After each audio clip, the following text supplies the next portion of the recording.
Hi, I am Shruti from Informatica Technical Support.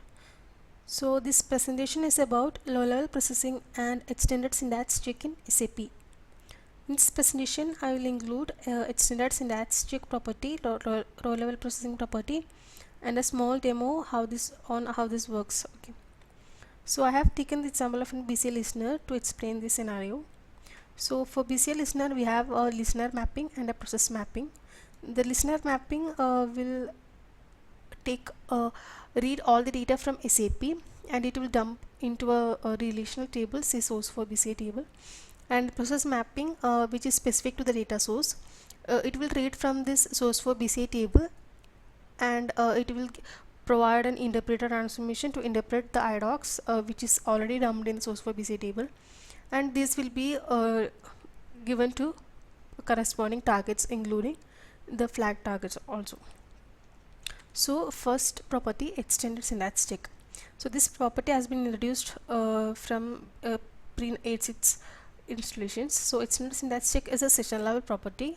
It is for the interpreter transformation, and enabling this property helps in validating IDOCs.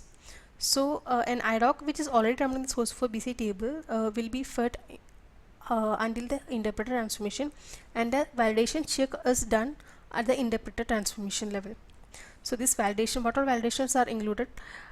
These are for both inbound and outbound IDOCs. So the checks include parent-child segment relationships. Like each IDOC will be consisting of several segments.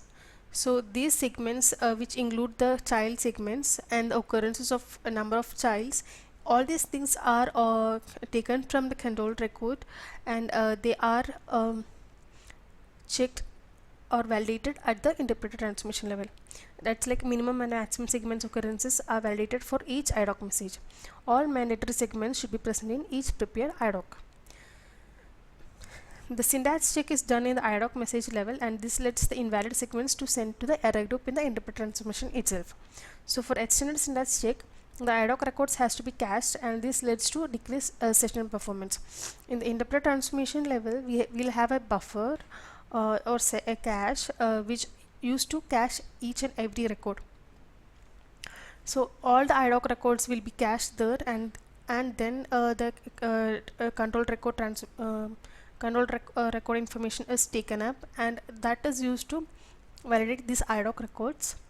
And if there is any validation error at this level, the IDOC records are sent to the error output group then and there itself. So this is about the extended syntax check. After that, from 8.6 we have introduced one more property called low level processing. So this in extended syntax check, we know each and every IDOC are processed after caching or buffering. So this may lead to a deprecation or decrease session performance. That is why we introduced low level processing. In low level processing, what is happening is like we are not caching each and every IDOC record packets. So once the IDOC records are there, I mean first the control records have come, then it is pushed to the downstream, then it takes the next IDOC record, it is also pushed like that. Instead of buffering, whenever we are getting the IDOC records, it is pushed to the interpreter transformation without any syntax checks. So the data loss or the syntax checking is bypassed here, and this can improve the session performance. So when you have a trusted SAP source that you have believe that SAP source will send proper data, and you don't want to do any validation checks at informatical level, then you can use this property, low level processing.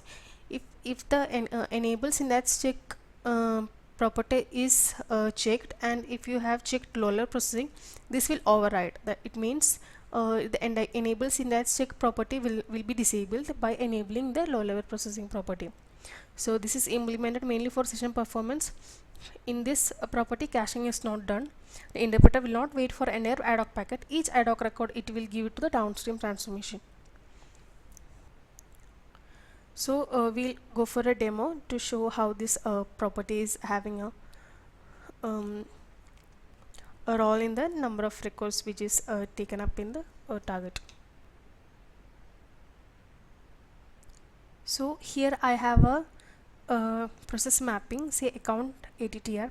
I have already dumped the source for BCI table, and I'll use this process mapping to uh, give this to the other targets. So I will edit the properties. In interpreter transformation, we have a property for extended syntax check. So I will show the row level processing property first. So even if the enable syntax check is checked, this row level processing property will override that. So apply. Okay. Now we can run the session.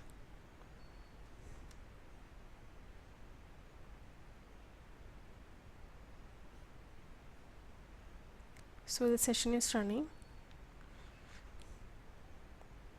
Here if you see the source tag as statistics,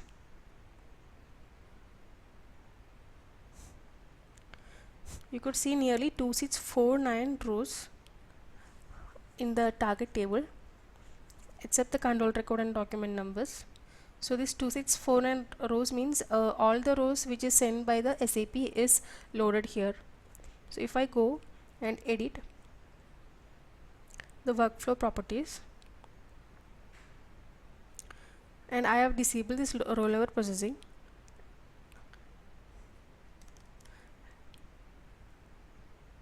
and if I run the mapping again,